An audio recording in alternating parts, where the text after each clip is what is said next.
And good morning. We're live on the Falcons Podcast. We are live on YouTube and Twix.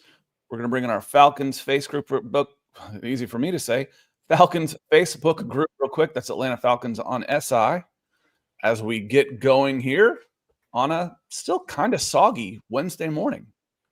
And we are good to go. Welcome, everybody. This is the Wednesday edition of the Falcons Podcast. Hope you are having a great week. And that means we are roughly 48 hours away from football. You know, it's a little bit more than that. But Friday night, we got Friday night lights at the I almost wrote Georgia Dome, at Mercedes-Benz Stadium, 7 o'clock, Detroit Lions. And we're going to go through some the preview on that. I titled it 5 Biggest Questions. Who's going to play, who's not going to play, some of the position battles that will play out that we'll see in front of us, that type of things. And we also have some news items, both for this channel and for the Atlanta Falcons, more importantly. So we're going to hit on all of that before we get going. And it didn't take Harry long to figure out that, got a haircut. It was shaggy. When it starts looking like I got a beaver tail going across my forehead, it's time to get it cut, Harry. So I hope you're doing well. Nick, how are you doing, my friend?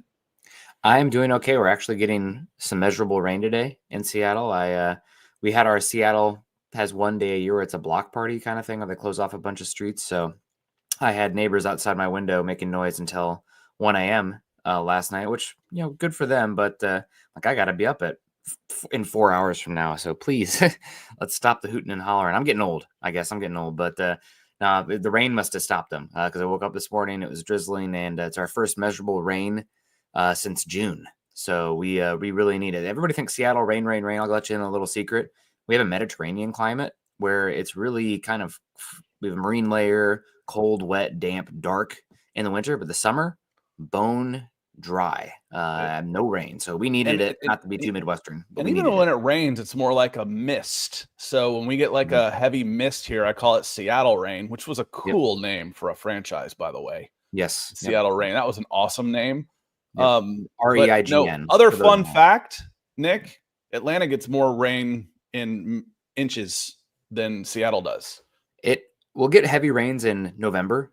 We get this thing called atmospheric rivers, and so another fun one for the movie lovers at home. Pineapple Express is actually a weather phenomenon, not just a weed strain for Seth Rogen. So no, it's November rain's pretty good here, but other than that, it's just kind of just damp, wet, cloudy. It's not the rain that gets people. It's the fact that you'll go 3 weeks without seeing the sun because it'll just be constantly cloudy. June gloom and May gray is what we called it when I lived in California. But enough weather talk. Never. Let's get to some Falcons football here. I want to say hello to some folks. And November Rain, now that we're going on this, that was a song by Guns N' Roses. Anyway, Dantes Jackson, good to see you. He says, rise up. Love your work, Scott. Been watching you for 2 years now. Well, welcome back. Glad you have us with you. This is, I shocked Nick when I said, this is our 5th season because we started doing this when Kyle Pitts was drafted, Arthur Smith's first year, and Pitts is entering his 5th year option. So this is our 5th year doing this together. So we're happy to have you, Dantes. John Harrell, also the Mustang, going out and getting racing. Hope you're doing well. It's organic. He says, I'm getting to catch this episode from the beginning. Well, good deal. Good morning, and rise up from Augusta, Georgia, shooting over I-20 over towards South Carolina. Good to see you. It's organic. Mad Science is doing well, everybody. He says, morning, Scott and Nick. Everyone else, that's all y'all. It is almost time. And again, I said this on Monday, and I'll reiterate that there will be a lot of players not playing, but there will be more players playing on Friday that will play week 1 than last year. Last year it was, this person actually has a chance to make the roster. Well, let's get rid of them. The only people we saw, I swear, in the preseason were some of the rookies, not even all of them, and then guys that were battling for I don't even want to say practice squads. I mean, they were maybe third teamers, back of the roster guys. And they're not doing that this year. This has been a much more competitive camp, and there's too many roster battles out there that need to be decided. And it will be decided in practice. It will be decided in joint practices. They've got a scrimmage coming up where they're going to be doing that. And then where they still have questions, that's where you will see the guys play on Friday. We got a lot of questions. We do. We've got a lot of questions coming up, Nick. Yeah, no doubt. And I mean, obviously, where do our eyes go? defensive line. I want to see that we have invested a lot in the defensive line over the last 2 off seasons, a lot of young players. So Rook Arohoro standing out. Does James Pierce continue his incredible run? Maybe Ebiketie taking a step forward. It's really the defensive line and going up against a Lions team. Obviously, the Lions, they're not going to be playing their A team. Frank Ragnow retired on the offensive line, but it is a culture there, that toughness. So a very good first test for the heaping of young unknowns across the Falcons defensive line. And hopefully they can do their best to get rid of their best impersonation of being warm butter versus a hot knife, which has been the Falcons defensive front versus a lot of offensive lines since I've been doing this with you, Scott. Yeah, well, I mentioned we've got news for the channel, and I mentioned this on Monday, and I teased it a little bit. And what we are doing is I've been working with a young content producer, digital media person named Garrett Chapman. He started doing some video recaps the last couple of days from practice. He's at Flowery Branch working for us, helping to provide content for Atlanta Falcons on SI. He is going to be starting a podcast on this channel. So he will be doing evenings. We've talked about Tuesday and Thursday, with Thursday being the launch. And we'll talk about it again because, Garrett, your money is made on Mondays. So you might need to do that. But Garrett is in Flowery Branch right now. He's been at all the camps, and we're going to bring him in to say hello real quick. And then we're going to turn him loose so we can provide some more great coverage. Garrett Chapman, how you doing, my friend? Hey, man, I'm fantastic. I'm up here at Flowery Branch. It is a busy day, last day before the first preseason game of the season. So very much looking forward to it. It's going to be a lot of fun. So, again, tell us a little bit about what you're going to be doing for us, the Falcons podcast on the channel here. Just providing some good content, giving some little context to everything that I see up here at Flowery Branch. I'm going to be up here all season long. So speaking of coaches, talk things of that nature. So as much as I can provide in that way, I'm definitely going to do that. Just trying to add to what you and Nick do already. Well, you'll be the evenings are wide open because, like I said, I don't work this on at night. So I'm like, dude, you want to do a podcast on this channel? We've got a great audience. That's all of y'all, and a great built-in audience for you. And the evenings are wide open. I do mornings. I do kids at night. That's what I do. I do kids and other afternoon work drive. At night. That's what you need. Nick, it's afternoon stop. Drive. But I have a question for you, Garrett. What's up? You've been there the whole time. Why don't you tell people real quick, if there's one thing that people haven't seen yet that you are most excited for them to see based on what you've been observing at practices, what is it? It's James Pierce and the aggression and energy that he brings to practices. We've talked about it a lot. We've written about it a lot. It's something that it's been a big focal point, but I don't think people who haven't been up here at practices understand that this guy is the real deal so far. And the energy that he's brought in, it's spread to everybody else on the defense. It's even pushing to the offense too. So, I mean, what he's been able to add to this team is really remarkable in just such a short period of time.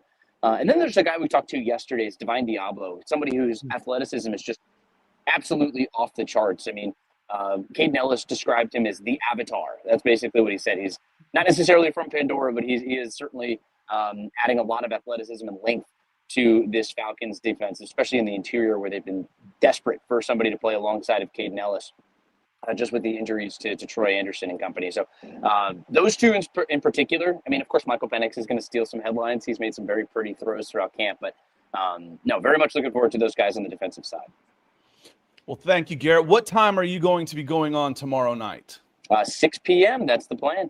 Okay, 6 p.m. on Thursday night. So make sure most of y'all are already subscribed. If you're not, though, hit the subscribe button so you're getting the notifications, because as I've said before, we don't always stick to the schedule and we're adding stuff sometimes too. So make sure 6 p.m. It'll be the Falcons podcast with Garrett Chapman. And we'll start getting a little creative with some of the things we're going to do. We've talked about guests and all that kind of stuff. Garrett might want to start doing that too. And we can start tapping into both of our connections on this. But Garrett, get to it. Appreciate you stopping by. And we will see you tomorrow night. Awesome. Nice Thanks, Scott. God. Thanks, Nick. Yeah, peace. So that's the news. We're doubling our amount of podcasts, live streams during the week. We'll be going Monday, Tuesday, Wednesday, and Thursday. And, depending on what else, if after a Thursday night game, we'll go Friday morning. So we'll see. Like I said, always hit those the subscribes and likes, so you get those types of notifications. But that's Garrett. If you didn't see him on the video recaps he's done, that's Garrett. He'll be doing live shows starting tomorrow night. So that's the news for the show, and I hope y'all are kind of excited about it. I know I am. You know who else who I'm excited to see is Coach. Coach, good to see you. Says, love you guys.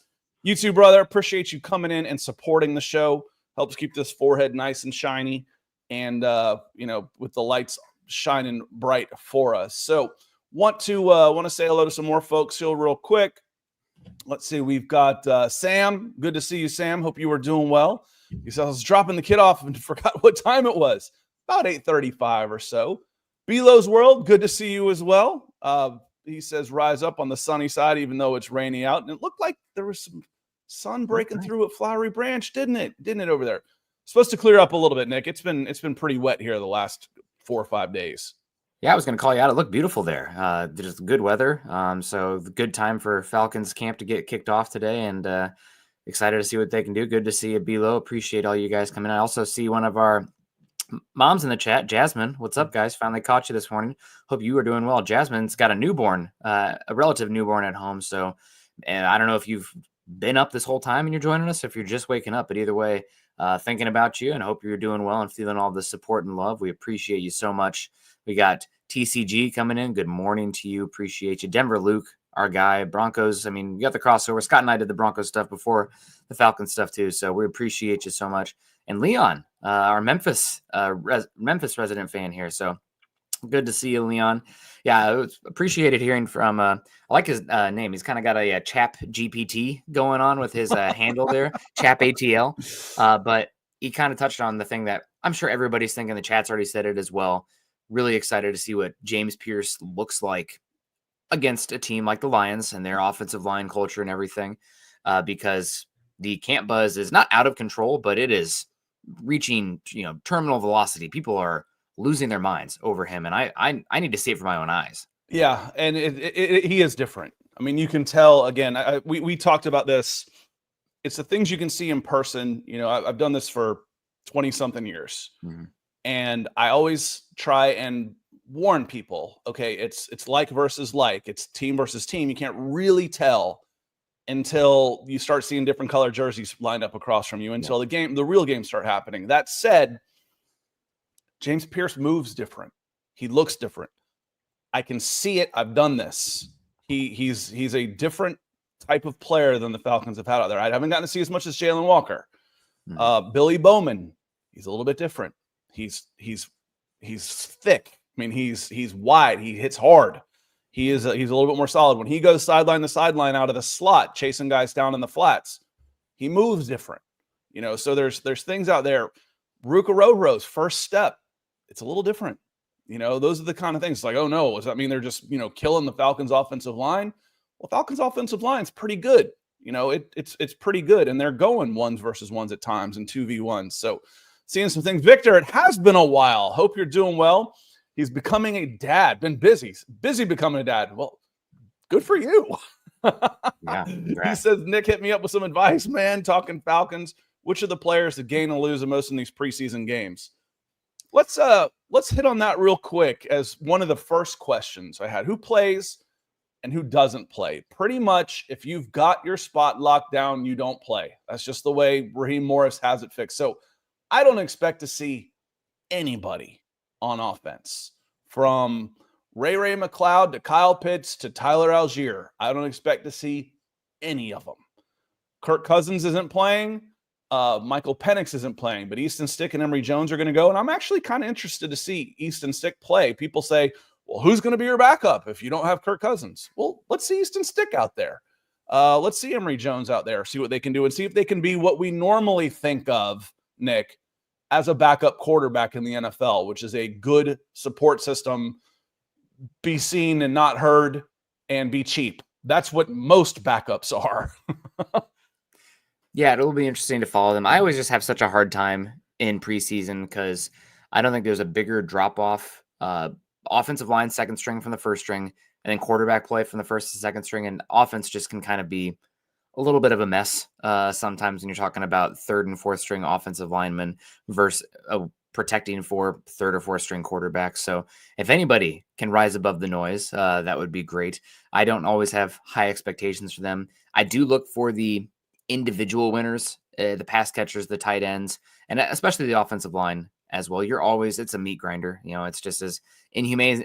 It does sound inhumane, but you're constantly looking to replace older, injured, expensive players with young guys. Can a diamond in the rough well, Scott, you're not young. You look like very fit and haircut, everything. You don't look old. You're not washed by any means, but you're always looking for the younger players, and that can be especially valuable on the offensive line if you can get some later draft pick guys, undrafted free agents. So I'm looking for a lot of the depth on the offensive line as well. Can anybody there step up? Jack Nelson, he's been an interesting one for them. Joshua Gray, I thought he was going to be draftable. So looking at the young offensive linemen as well on the offensive side, it's a little hard again because your backup offensive linemen are not typically, there's a big gap between starters and backups, and same with quarterbacks. So it's a little disconjointed sometimes. Yeah, and we'll get back into this. I wanted to get Rusty real quick, who came in with a super chat. He says, Scott, have you ever thought about doing a watch along, a live stream during the Falcons games? I think it would do good on your channel. A live reaction would be cool. I've also thought about doing gut reactions immediately after.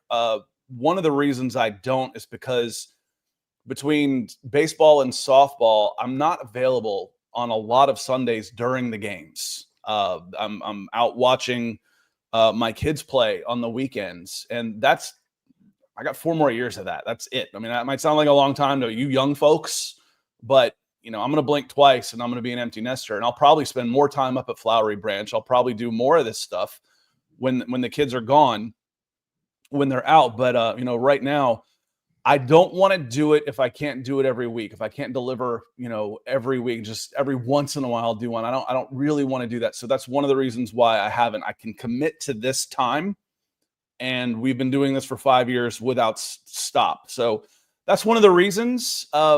If we get more people like Garrett that become more content contributors to the Falcons podcast, I've thought about it for sure. Hey, do you want to fill this niche? We'll see. But I do like the idea, Rusty. It's just it hasn't worked in my schedule while I've been doing this with kids growing up in the house that are playing sports on weekends. But thank you. I appreciate it because I think it would be fun too. Yeah. I think they are fun. I really first saw it doing that with soccer matches. There's some Manchester United guy. It might be Man United Trey. I don't even know who it is, but he gets a couple 100,000 views. I mean, he gets more views than probably the games get out of country. I mean, it's really good. Arsenal Fan TV, they did a really good job with that stuff. So all good ideas for sure. Wesley, welcome in. He says, this is my first time watching live. Glad to be here. We're glad you're here. Appreciate you being here. Now, getting back to some of the guys who I think will play, I did want to say hello to say, who are you expecting to see that you might not want to see? So I don't expect to see Jalen Walker play. He's been nursing a hamstring injury. They're super cautious with that. I don't expect to see him on Friday. Xavier Watts has been they call it in a ramp-up period. They haven't said anything was really wrong, just kind of getting him right, getting him ready, getting acclimated to the NFL game. I don't expect to see Xavier Watts out there. Zach Harrison has been nursing a little thing here and there as well. So I don't know if we're going to see him or not. I've got Ruka Rohoro in the starting lineup. I don't think he's really even battling for a spot. I think he lines up. I think him and David Onyemata are set. In a 3-man front, I think those two are set. So I wouldn't expect to see those two either. Well, that's too bad because I really wanted to see Rohoro and I wanted to see James Pierce. Your high investments on that front seven and kind of just a injection of talent along the defensive front that this Falcons team sorely lacked. So I was hoping to see Rohoro. I wouldn't understand if not. That means I'll be excited to see maybe are we expecting much from Taquan Brandon Dorless? Dorless has been. I expect to see Dorless. Yeah, those are the ones that some of the battles, Nick, I do expect to see out there. I won't be surprised if we see a little bit of Morgan Fox. We'll see. He's a veteran, so maybe not. On the other side, though, we won't see Divine Diablo. We won't see Caden Ellis. We might see Jordan Fuller and DeMarco Helms. Those guys are out there, but they talked about we feel light at safety. This is why. When I need the third-team safeties, This is why I expect to see D'Angelo Malone out there, LaCale London, Contavious Street, and James Pierce Jr. is going to play. So that might be, worth going in there as well. I don't Mad Scientist, I don't expect to see Trice out there. I do expect to see Dorless. Trice still hasn't been really doing a whole lot. I'll be surprised if he plays much at all in the preseason. And frankly, I'll be surprised if he plays much at all this year. And I've said that a lot. I mean, he's not full go during training camp. He's coming off a season-ending injury. He's a third-round edge rusher who's never played in the NFL, who's now behind 4 other guys. I mean, that's just that's just what it is. That's just the reality for Braylon Trice. And they can talk about, we're super excited to have him out here. So am I. The guy busted his knee and has worked his ass off to get back out there. I'm excited for him that he's back out there working. I'm not overly excited for what I expect from him this year, but if I'm his coach and I've got a personal relationship with this guy, I'm over the moon that he's back out there and working again. And those are some of the things you kind of have to take in mind when you hear we're super excited, we're super excited, we're super excited. Yeah, we were really excited for Richie Grant last year too, right, Raheem? There's never been a guy that he doesn't gas up to a certain extent. But I would love to see Braylon Trice out there healthy because he needs the reps. But I don't know that he's going to get them in this game. So we're really on for relatively young defensive pass rushers. It's Taquan Graham versus Brandon Dorless, and kind of who's the first one out there who is really holding their own. I mean, it could be, given what James Pierce has done and Jalen Walker has done, it could be tiebreaker goes to the run defender at the end. Obviously, pass rush is the trump card, but you have to be special there to not be a adequate run defender as well. So we'll see there. Nick, my job is to occupy blockers as best I can and let my linebackers flow. Yeah. And if I can get penetration, great, but that's secondary. Yeah, and with how much rotation's used, there is a niche for those guys still, but if it's a tie, you probably want the more rounded player or the guys with more years of control. That's obviously a tiebreaker as well. With Rook being out, who knows about some of these young pass rushers as well. Really, for me, Scott, the thing that I'm excited to see, or not excited, but like I have to watch, will be the secondary. For sure, the cornerbacks, there's just so many unknowns there. It's a position that for the last 2 years, we've been hinting at maybe cornerback first round for the Falcons, given their needs. Obviously, AJ Terrell is a heck of a player, but your secondary, it's a weak link system. So your weakest position, your weakest player out there is going to be targeted by opposing offenses because they can dictate where the ball goes. So what are we going to see from Kobe Bryant? I know that Natrone Brooks has been given a little bit of shine here and there this offseason. Billy Bowman, I'm excited about. So that secondary, who's out there first obviously matters and what they do with their reps. But honestly, Scott, when you have so many questions like that, who they put out first might be almost more indicative to what they're feeling inside. Obviously, from what they're feeling inside, but matter more than what they show in the preseason game because they're taking what they've seen in camp, the film rooms, everything like that, and putting it out in the order of who goes out there first. Yeah, I expect to see 3 rookies out there. James Pierce Jr., and it might just be for a little bit in order to go out there and get under the skin of the Detroit Lions offensive tackle. Good. We need some of that in Atlanta. We need somebody that makes other people mad. It's been too friendly. And when I say rookies, I mean the drafted rookies. Yeah. The drafted rookies. I expect to see Billy Bowman out there. He's fighting for a nickel spot. And frankly, I think in early downs, I think he's the leader. I think he's the leader in that spot because of his ability to play the run as well in early downs. He's basically a box safety, an edge defender when he's out there at nickel. Billy Bowman. And then James Pierce, and then the offensive tackle, Jack Nelson. Yep, Wisconsin. Did I get that right? I haven't thought much about him since we first wrote about him, but Jack Nelson, he's a project, and that's okay. As long as we're not getting anybody hurt, I want him getting as many snaps as he can and to be a developmental prospect. I hope he gets 200. Well, how many games they play? 3 preseason games now. I hope he gets 100 snaps in the preseason.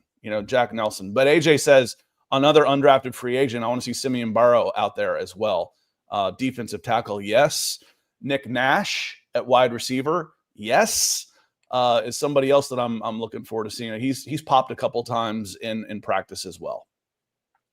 But yeah, no, I see Bryson here talking about one of the guys that we loved, Christian Gonzalez. He fell a bit, but I think in Madden they had him as one of the top 5-6 cornerbacks in football already. So he's been unbelievable, Scott. We loved Christian Gonzalez. We mocked him quite often in that draft for the Falcons. That would have been the Bijan draft as well. So we got Sam Klontz coming in. This is obviously a fun one. The kickers, Koo and Krieg out here. Sounds like a good cop, bad cop, buddy cop show, the Koo and Krieg show.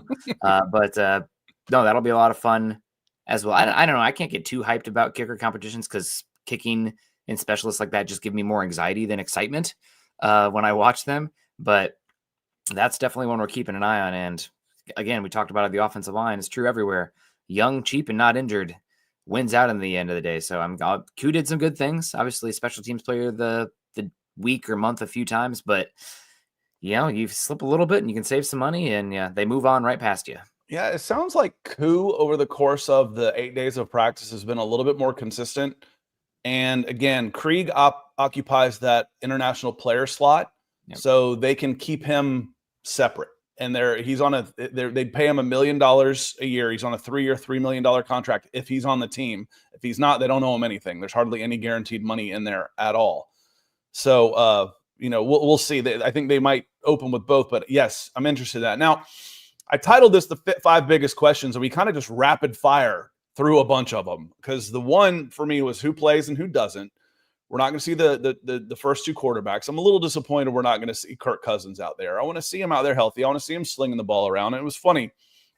Someone in the comments said they know they don't want Michael Penix to look bad. I'm like, I heard the exact same thing last year about why Michael Penix doesn't play. Now, would you guys get your stories straight, please? I would like to see Kirk out there showing off, moving around a little bit, showcasing himself a little for some other teams, so to speak, would help to drive. And I'll still be a little surprised, Nick, if we don't see him at all in the next game as we get closer to week 1. Yeah, I'm expecting to see him. I mean, gosh, I just can't get past James Pierce Jr., Scott. I keep thinking about him and what he's done and what we've been talking about to start the show. I hope we get a lot from James Pierce Jr. And it's just it's weird how much narrative reflects Michael Penix Jr.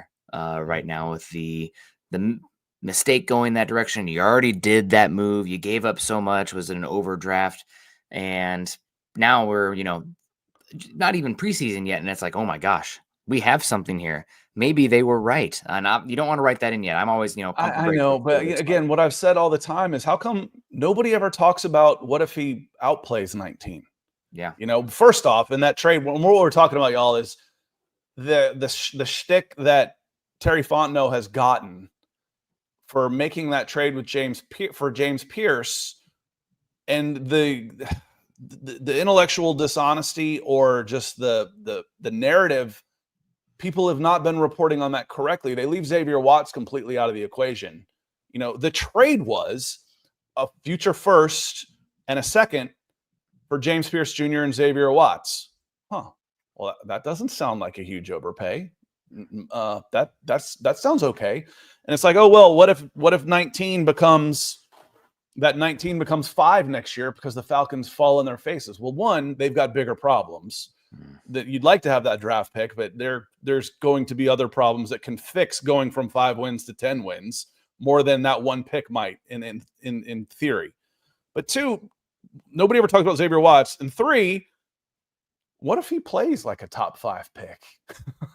What if James Pierce Jr.? That's the other question that nobody ever says, except Chris Trapasso, CBS Sports. I gave him a little call out on X the other day because he's the one he had James Pierce Jr. like his top guy in the draft period, and he's been sticking with it. So every time he talks about rookie of the year candidates or best values or this, he always throws James Pierce Jr. in there. So when James Pierce Jr. becomes the equivalent of what should have been a top 10 pick, give Chris Trapasso some love over at CBS Sports. Yeah, and right now, we're a ways out still, but it does not look like the 2026 draft is going to be overly star loaded. Right now it looks like Oh 2027. God, but there's edge rushers. Oh There are man, edges? there are edge rushers in this 2026 draft. So it's up to Pierce to become like, oh well, we already got we got our edge rusher here. Yeah. Because we start talking about those guys coming out of Clemson, out of Auburn, out of Florida. I mean, just 3 teams I cover. Mhm. There's 3 edges projected top 15. Who's the Florida edge? Oh, I have to look him up, but he's Hard to in put you there on the too. spot. Okay, that's one that I'm obviously Yeah, familiar with. there's 3 and then there's a defensive lineman, Peter Woods from Clemson. I love defensive Peter. line. Yeah, he's amazing. TJ Parker, Keldrick Falk. Yep. And Falk is kind of a jumbo edge. He's going to go about 280. You know, is he really an edge, or is he more of a defensive end? But he's so good. Keldrick Falk's amazing. Yeah, he's so good. Rock'em Sock'em robot hands. I told you that in the first game I watched last year. I'm like, his sophomore, this is the guy. If he's not it, I don't know what I'm looking for. I will say though, I think the 2027 class is the superstar loaded one because you got Arch Manning probably in that one. You got the 2 wide receivers. And you have Dylan Stewart, the pass rusher at South Carolina, and Texas has a true edge rusher too that just looks unbelievable. So I think it's going to stink not to have your first round pick next year for us and the fans. You know, it's a lot of fun to talk the first round stuff, but you just be happy it's not 2027. That's a fun. And just be happy. You know, you want to watch. It's all about James Pierce. Yeah, that's true. Yep. You know, if James Pierce, and yes, the game is on locally shown on Fox 5, Michael. Which typically those games end up on NFL Network too, which you'll be able to see. Michael's down in Puerto Rico, so he wouldn't get the local channel, but usually the games end up on NFL Network as well. But again, real quick, since I've had cinnamon rolls for breakfast and I'm chugging coffee, I'm wired like I've been scar-facing here. My 5 biggest questions, we hit on them a lot already. Who plays, who doesn't play? The nickel battle. I think you see all the guys at nickel. I think you see D. Alford. I think you see Billy Bowman Jr. And I think you see Clark Phillips Jr. in this game. Those guys are fighting for that spot. I think all 3 of them play. On the breaking news. We've got 2 guys over. I just saw the text notification came up. We've got 2 guys over at Flowery Branch right now. Jalen Walker is going to play on Friday. Oh, heck yeah. That's awesome. That breaking news from Arkesh Ray. Atlanta Falcons on SI. He just texted in. He's going to be writing that up on the site. But I just saw my text notification came in, or Slack, wherever it is. But it says Walker will play. I'll grab. So he's writing that up. And Jalen Walker surprises me a little bit. And I don't expect him to play a lot. In fact, I didn't expect him to play at all. So there you go. But I can't wait to watch Jalen Walker play too. You know, people are like, you know, what are you excited about? I'm excited about this. Watching this defense. I don't know how good they're going to be. Yeah. I don't. But I know there is young potential out there with high investment draft picks and speed. Garrett Chapman mentioned Divine Diablo. 6'3", he's got 33-inch arms. He's talking about the length on him, Nick. 33-inch arms on Divine Diablo. I'm looking forward to watching him play. We also have Xavier Watts is going to play too. So shout out. I just looked up on Twitter. Our guy, my new favorite guy, Myles Garrett. Scott. Yep, Miles with an I. With an I, yeah, distance. But no, yeah, he's going to play as well. So we got our top 4 rookie picks on the defensive side of the ball. That makes things so much more interesting this week. I've been preaching, y'all, that this is a new camp. The attitude in it is a new camp. The attitude, the vibe has been different. And I still don't believe myself when I'm trying to predict who's going to be playing in these games and who isn't. Maybe I let the idea that Kirk Cousins isn't playing skew it for me, because last year those guys wouldn't have played. Yeah. This is a new Falcons team. Raheem Morris has pivoted away from it, where, you know, we need to get these guys some action. We need to be closer to game ready come game 1, and you do that by playing. I'm here for it, y'all. I'm happy to be wrong. I'm happy to again. I'm wrong all the time on the Falcons because they don't follow patterns. So the fact that they didn't play a soul last year, they've got a couple guys that are missing some time. Last year, they wouldn't have played those guys. This year, they feel good about them. And Raheem hasn't said that they're necessarily hurt, just that they're ramping them up because they have to hold them back to a certain extent. I'm excited to see Jalen Walker. I'm excited to see James Pierce, Watts, Billy Bowman. Diablo ain't going to play. I'll be shocked there. Then here he goes. He's going to play. But maybe it's different for veterans. Yeah, he's a veteran, so, but he hasn't played, so maybe he does. Yeah.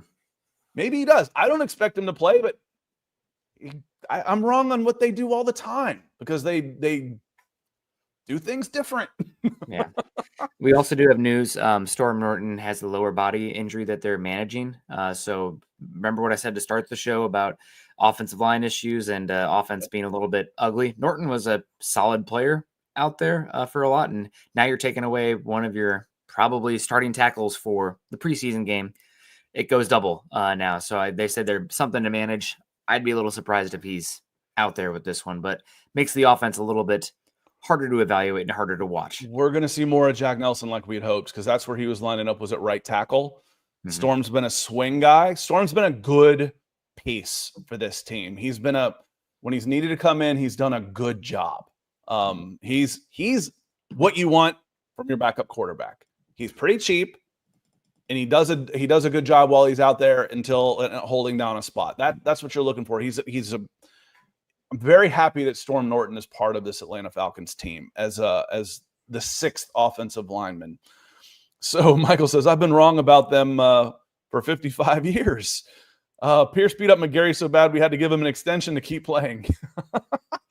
That's some more news that broke after we got off. So again, the 5 questions I wanted to hit: who plays, who doesn't, the nickel, the safety. We just got into that a little bit. We might see some Jordan Fuller, Watts. Now we're going to see some Watts, and we'll see some DeMarco Helms. I'm excited about seeing all 3 of those players. The rookies, we hit on those in the UDFAs. Hopefully you've stayed long enough to realize that, hey, 2 of the rookies that I said I didn't expect to play are going to play. So, that's the only way to not be wrong is to not make predictions. Mm-hmm. So that's exciting. And I did want to add one. It's got a whole hell of a lot more exciting. Yeah. I did want to add one. I had was how much different can the Ulbrich defense be? And when we're going to get a taste of that, because we're going to see some players that are going to be starters. Ooh, I might disagree with that. Maybe people feel a mentality difference. A taste of it. A taste. Yeah. It's every team just plays man coverage out there in preseason because it's too hard to work all the zone stuff. And you're trying to evaluate those guys to what the hardest thing is, which is play man out in space. So it's not going to be a lot of, you might get some blitzing here and there, but I'm really going to look for fundamental formations, Nick. When I say like formations and tendencies, if it's 2nd and 8, what's the personnel grouping look like? Mm-hmm. Yep. That's what I kind of mean by that. I gotcha. Yeah. It's just, I think it's important to note that defense is not really defense in preseason, very static in what they're asked to do, but it's fundamentals, the tackling. Are you giving a lot of leak yardage? Can you feel the physicality from them? Are they rallying to the football? Are they buying in? So defense is as much mentality as it is skills, athleticism. So hopefully we see that a little bit more, and very excited to see the defensive players. Scott, and as far as just another note of just kind of years of watching football here, 3 undrafted free agents on the Falcons at safety. They're going to be playing, the 4th quarter, late, everything. If one of those guys looks like a superstar, don't think that he's going to automatically rocket above Helms or any that you have up there already. I mean, it's a chance if you do it over and over again. And if you see them get a rise in playing time in the next preseason game, that's noteworthy. That is noteworthy then. But you see superstars in preseason, the 3rd and 4th string all the time, and then they never to be heard from again. So better, obviously. Falcons fans, help me out here. But there was the leading tackler 2 years ago for 2 years in a row. I think he was a linebacker out of Kentucky. I don't remember his name, but he led the team in tackles. He had like 15 tackles in one game. Never made the 53. Was a star. Allen, he said, didn't make the live. Yes, you did. You're here. Welcome in. We're not going to be here much longer, but I'm glad you make it. He says, good morning, Nick and Scott. Falcons Nation, we're ready for some football. Yes, sir. Michael says, did you see Tampa sign Bridgewater? I did. He's a good number 2 emergency, number 3 player at this point. He's basically a coach. He is coaching, actually. I think he went back to at Miami Northwestern. I covered him when he was in high school, and he was good. Man, he was good. And he could have been an NFL safety too, but he was kind of a Pied Piper down there. I think that was one of the downfalls of Miami football, was when they started ignoring that local area, and Bridgewater went to Louisville. I think that was transformational for both programs, honestly. Anyway, enough of that. Dorian Etheridge. Thank you, Corey. That was him. he had like 30 tackles in the preseason, couldn't make the 53. I'm really rooting for him because he looked great out there. Some news items, Nick, I wanted to get into, and then we'll probably get out of here. Yes, Caleb McGary signs a 2-year extension. It was 2 years, $30 million, and it hasn't come out yet, but I'm guessing the guaranteed money on that will be about half of that. So what that does is gets him 2025 guaranteed money and 2026 guaranteed money, which he didn't have. And then 2027 would be like he is right now, which is basically a club option. Either you move on from him and save a bunch of cap money, or you sign him to another extension and get him some more guaranteed money, because guys don't like playing on week-to-week contracts when there's no guaranteed money left on their deal. So I would expect that to be basically secures him financially for this year, secures him to the Falcons for next year, and then 2027 would be a club option on that one. The other one, we got a super chat coming in. Let me go ahead and get that, Nick. He says, I haven't heard Kobe Bryant's name mentioned lately. Has he not been flashing in camp? He was out for a while. He started off on the non-football injury list, and we actually wrote, go to hit falconssi.com, and I think it's still on the recent articles front pages, but Kobe Bryant had an interception and has been flashing at camp since he got out there.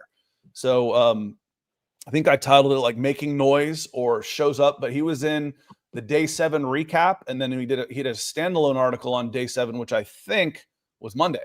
So Kobe Bryant, I still think he's going to make this team. I still think he's going to make the 53, but we'll see. Appreciate the support, Edward. Yeah, I do appreciate that. Hope you're doing well. Always that comes in and helps.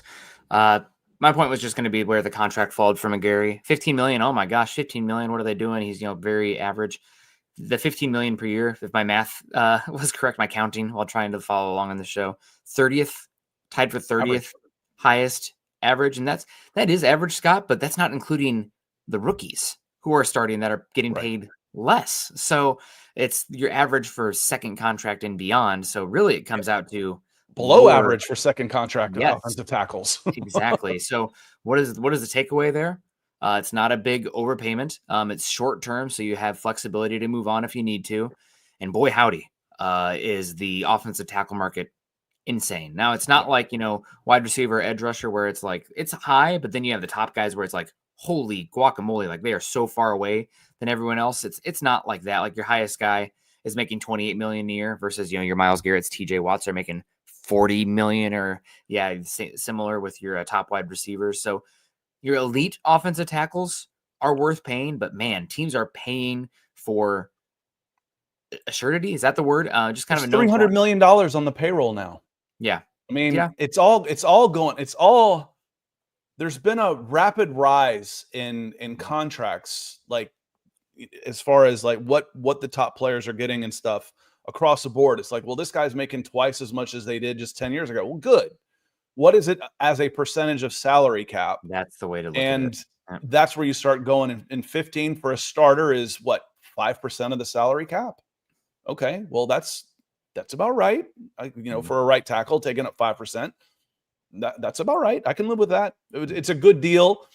And again, it doesn't tax them so much. It actually cleared up some money for this year, and they can carry that over to next year. So get 22 million, 25 million of Kirk Cousins off the books, carry over 10 million and Caleb McGary savings, and there's 35 million extra dollars right there. I'll say just for the neighborhood of where he's getting paid $15 million, you have 3 other offensive tackles making $15 million per year, and Jalen Moore, who's only 27 years old, so you're paying for that. But he was a backup for San Francisco, and the Chiefs paid him, so that way they weren't desperate for tackle in the draft. Sounds like the Chiefs offensive tackle they took, Scott, is unbelievable, so I'm a little bummed about that. The guy from Josh Simmons. Then you have Jonah Williams for the Cardinals, who's never lived up to that 11th overall pick. Then Caleb McGary, 30, and Jack Conklin, who former first-round pick, had some good years, but he's been injured like crazy, and he's making $15 million a year. So $15 million off the cup is like, oh, that's a decent contract, but just for 2 years, that's still, I hate to be negative about it, it's still stopgap offensive tackle money and contract for what you're looking for. So just it's a solid deal. And AJ, I want to say good morning to Pamela. Good morning, Pamela. Hope you are doing well. And then Chris talking about a future left tackle in next year's draft, maybe right tackle the year after. Yeah, let's see what Jack Nelson, in 3 years, in 2027, is he ready to step into that spot? There's plenty of time to, I don't want this to sound overly arrogant, but we've gone to the Senior Bowl for 5 years in a row and picked out 4th, 5th round offensive tackles that have started, and they've started. So you gotta quit trading away all your picks. You can't go 2 for 1 all the time when you're trading up all the time on this. So, maybe trade down and get a couple extra day 3s and invest in some guys that you can then groom for 2027 on that. And I'll say, Chris, yes, it's quickly becoming a need. Jake Matthews is getting older. And McGary's on now a 2-year deal, essentially 2025 and 2026 with a 2027 club option. I saw people do it. It just bothers me. They say, oh, he's locked up to 2027. No, he's not. That makes it sound he's under contract until 2027, but the Falcons are financially tied to him for 2025 and 2026. They have an option for 2027. That option gives the team flexibility in 2027. They have no flexibility with Kirk Cousins. He's still on the team. They had lots of flexibility with Grady Jarrett. He's gone. That's what contract flexibility is. And AJ says, I still don't trust Kalo to protect Penix's blind side, but this isn't a bad deal for McGary. Need to look for a replacement in the next 2 off seasons. Absolutely. And they don't necessarily trust him to protect his blind side either. That's why Charlie Warner's your starting tight end. Yeah. And just to that point, you might want to flip what year you're taking the right tackle versus the left tackle. Now, granted, in today's NFL with the shotgun, doesn't matter. Without your first round pick, it's probably a little easier to find a Caleb McGary out there than a Jake Matthews. But you're right. McGary's 30. Matthews is going to be turning 34 this season. And the very first thing I said this offseason, Scott, about the Michael Penix era, it's going to come down to obviously it comes down to Penix, but the offensive line needs to be strong. For as well as he tested, he's definitely a pocket quarterback and one who's had injuries. And Sean Payton, I've always been an offensive line guy. You kind of have to be if you watch Iowa and don't want to call your eyeballs out watching the offensive product. But every single chance Sean Payton gets to talk about the quarterback position, he will mention the offensive line in either the first or second sentence. So keep that strong. If you can't win up front, unless you have Peyton Manning in his prime, you're not going to be winning many football games. You're putting them in a bad spot. So Falcons, everybody's right. But just to reemphasize, probably defense has been so bad. It made sense last season to go defense early and often. Hopefully you get a base level this season and you can start to shift focus towards building an offensive line, which with Penix is probably more important than the defense. You would rather have your offense the defense had to get better. Don't get me wrong, but the offensive line has to be a priority going forward. And it is because you're getting older on the tackles for sure. So we've talked about that. Yes, it'd be nice to go get a defensive tackle, but my offensive tackles are getting older, and that's a bigger priority for this team than defensive tackle. But right now you're sewn up for the next 2 years with Matthews and McGary. Carrie coming over in Uber. Where am I from? Canada. Hello. She's out there. Hi, Scott. Nick Raheem just said that Jalen Walker and Xavier Watts will play Friday, and I'm excited about that. I didn't expect that at all. And I will reiterate, Raheem Morris has evolved in his thinking on how to handle the preseason based on who plays, and I'm glad for it. Yes, and I will not second guess this if there's an injury. Injuries happen. They happen in practice. They happen in joint practices. They happen in scrimmages. They happen in games. But the only way you're going to get better is to play. I will not second guess him if there is an injury to a key player. I'm a firm believer in you've got to play to get better. And to a certain extent, as far as I also say, I don't want Bijan Robinson out there.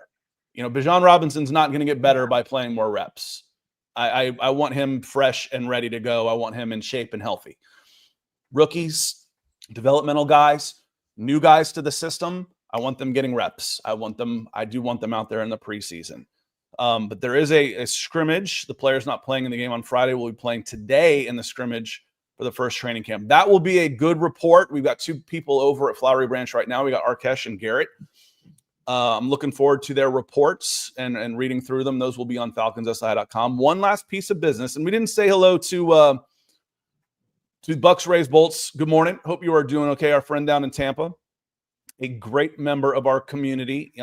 Doesn't matter who he roots for. He is adds a lot to the conversation, and we're here for it.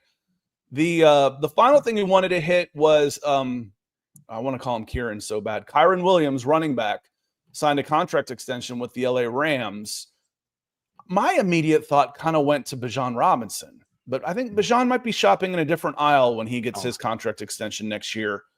It was about $11 million a year for Kyren. And I was like, is that the market for Bijan? Probably not. Bijan might be up there in that 20 range with McCaffrey and Saquon, et cetera, when he comes up. But you immediately said Tyler Algier, Nick.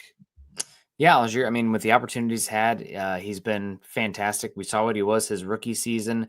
And because it might even be, you've mentioned it before in the chat and our exchanges, Scott, but it might even be a benefit that he had Bijan. Like, obviously, you lose the reps, but you are healthier with less wear and tear on your body. So the example I've used in here a lot has been Michael Turner leaving the Chargers with LaDainian Tomlinson in front of him, and then going to the Falcons where he had 2-3 really good seasons. And I'm expecting this Kyren Williams contract to be probably what Algier is looking for. You're talking about 8 to 11 million per year, probably slightly less because we don't have as full of the sample size. But Kyron's dealt with injuries where Algier has not, Scott. So I'm looking 3 years, 30 million for Algier. And next year's running back class, obviously some of it's going to come down to the draft. It doesn't look as deep next year. Obviously, you got Love from Notre Dame, who looks like a first-round pick, maybe Singleton from Penn State as well. But after that, it's not going to be as star-studded. And if Algier hits the market, which I assume, I'm guessing he's probably going to command 3 years, 28 to 32 million would be my assumption. Yeah, so that would be, call it 10 a year and get 20 guaranteed. So it'd be a 2-year deal with 20 guaranteed. He's made $4 million in 4 years for Tyler Algier. That will be too much to keep Tyler Algier in Atlanta, to have that kind of money invested into your running back room. And I will wish him well in knowing that he is financially secure for life. And I'm a big, big Tyler Algier fan. And I'll be a Tyler Algier fan wherever he goes. So I think that was interesting. Just looking at the overall reps, Kieran and Tyler have just about the same amount of carries in 3 years in the league, but Kyren, told you I was going to do it. Kyren didn't play as a rookie very much, but Tyler has. Let me see if I can do that math in my head. I don't know, about 320 touches, carries over the last 2 seasons, whereas Kyren had 316 carries last year. So half the wear and tear on that. So I think, James Cook wants $15 million.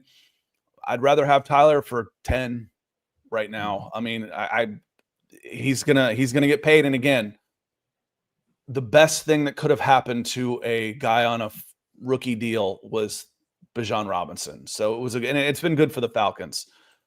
Troy, we're going to hit this and then we're going to get out of here. Yeah. This one might take a second, Nick, and then we'll turn you loose. But this is a great question. Troy was one of our fans over at Broncos for Breakfast. And as he knows, since Scott stopped doing Broncos for Breakfast, I'll ask here.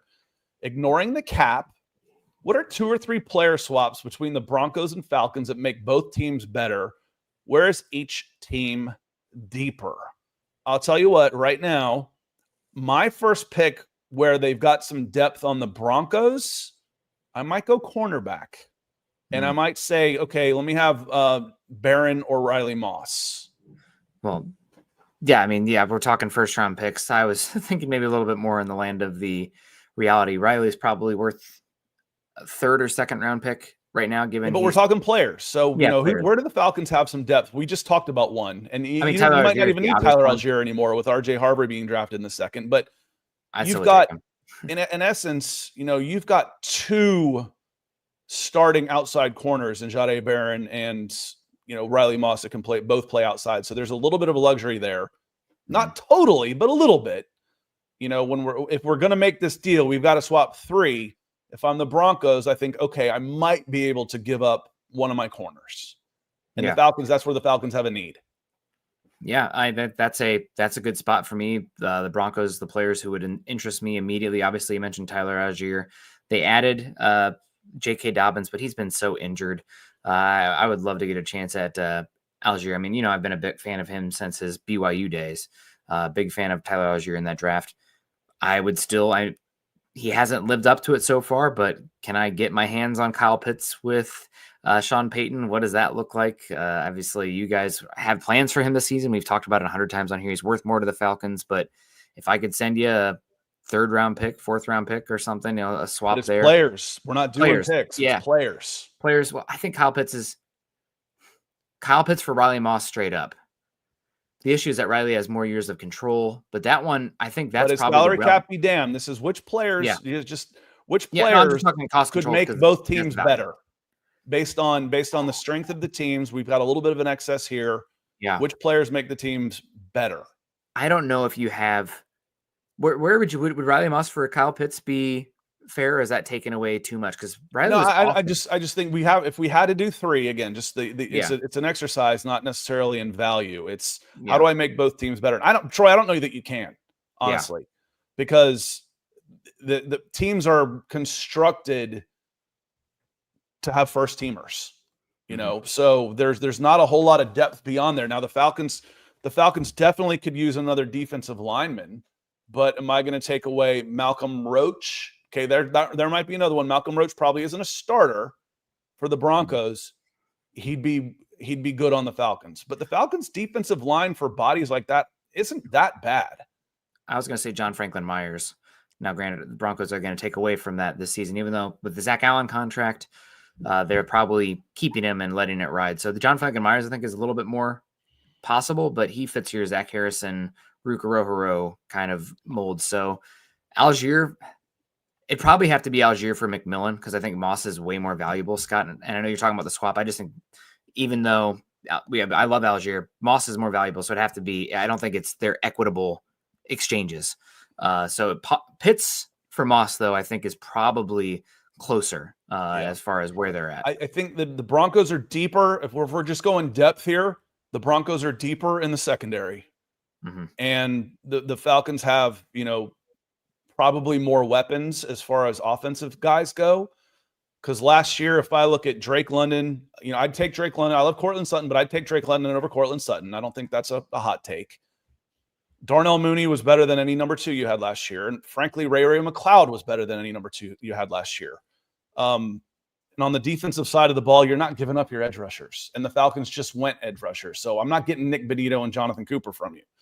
But, as JB says, I think we're more even than people think. Yeah, the big difference here, the biggest difference between the 2 teams last year was on the defensive side of the ball and Vance Joseph and Jimmy Lake.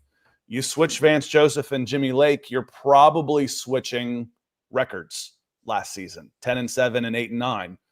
It's probably 10-7 Falcons, 8-9 Broncos, while that defense, top 3 defense in the NFL, helped carry a rookie quarterback until they got their offense going. So yeah, I mean, obviously Surtain is the straw that stirs the drink out there, and everything goes around him. But then you got the depth on the defensive line from the Broncos as well, which is theory versus reality for Falcons versus Denver right now. So it's hard.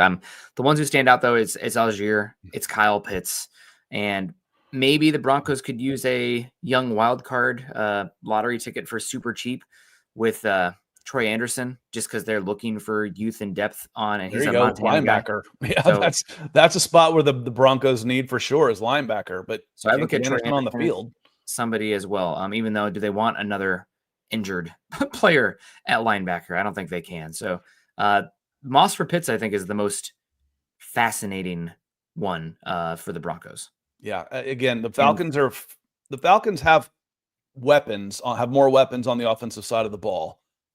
They're more shallow in the secondary, especially a corner on that one. So that's interesting. Very, very interesting conversation. Probably bored a lot of the Falcons fans, but you come in yellow and like Troy on this because they just don't know the teams well enough. It's hard to, again, talking in theory, you don't know the teams nearly as well. But Troy, you come in yellow, we're gonna have that, and it is a good conversation. And as much as we love Bijan, we can't do a Champ Bailey for Clinton Portis trade. Denver's not on that one. So Bijan's great. He's a running back. I know cornerbacks 15 years ago, you can make that move. Yeah. Although, again, the Broncos kind of said the opposite direction on that one. So, running backs, the running back value has jumped up a bit, Scott, but not enough to move on from the defensive player of the year. Not for corners. Corners are still more valuable, and you're talking about the reigning defensive player of the year. I mean, who's 24, 20, 25. That one's not happening. And again, you see stuff like this as far as, it goes back into the personal feelings you have towards your players. The once they become a name instead of a pick, there's emotions become involved in this. And if you were to move Bijan right now, you'd lose a lot of your fan base, and it's still a business, Yeah. But that one would be pretty easy to explain, though. Hey, we just got the defensive player of the year, and he's 25 years old, and he's under contract for 4 years. But no, not going to happen. And I did want to say, just to be fair to Clinton Portis, I know Clinton Portis was a beast. He had 1,500 yard rushing seasons before he was traded. We haven't had one from Bijan yet. So, I mean, Clinton Portis was good. There's a reason why you were able to get a Champ Bailey for Clinton Portis. But again, back then, the running back position was valued much higher than it is now. So you think they got mad that you used a number 8 pick on a running back. It's just that wouldn't happen. Mm-hmm. But interesting, how do you take 3 players and make each team better by moving them across? It's hard. It's hard to do because there's just not enough depth for teams beyond once you get past the starters. And it's done like that on purpose. They have a salary cap. They have a limited amount of players you're allowed to keep on your roster. It is this league is built for parity. A 7-point spread is a big deal in the NFL. There might be 3 or 4 games out of 16 that have higher than a 7-point spread a week. Mm-hmm. So it's hard to do. It's an interesting exercise, but it definitely is hard to do. Trying to do 3 where you're like, oh, we can't lose that guy. I mean, that's what both teams are saying, especially if I'm switching positions. Interesting conversation, though. Certainly appreciate it. We're going to let Nick go. We're going to get out of here. Want to say thank you to Coach. Thank you to Rusty, to Edward Bound, to Troy for coming in with the super chats. And thanks to all of y'all in the chat for having a great conversation today. We certainly enjoyed it. Make sure you hit that subscribe button because we will be adding a Falcons podcast Thursday evening, 6 o'clock with Garrett Chapman, and he will be back on Tuesday. I'm going to try and talk him into Mondays because it's a better audience, especially during the season. But we will be doubling the amount of shows on the Falcons podcast. So that will be fun. Hope y'all had a great time. I know we did. I'm excited to see some football. I'm even more excited with the news that we're going to see Xavier Watts. We're going to see Jalen Walker. We're going to see James Pierce Jr. I'm excited to see those rookies go out there and play. I hope you are too. Have a great rest of your week. Enjoy the weekend. Enjoy some Falcons football. It is here, y'all. Finally. Peace.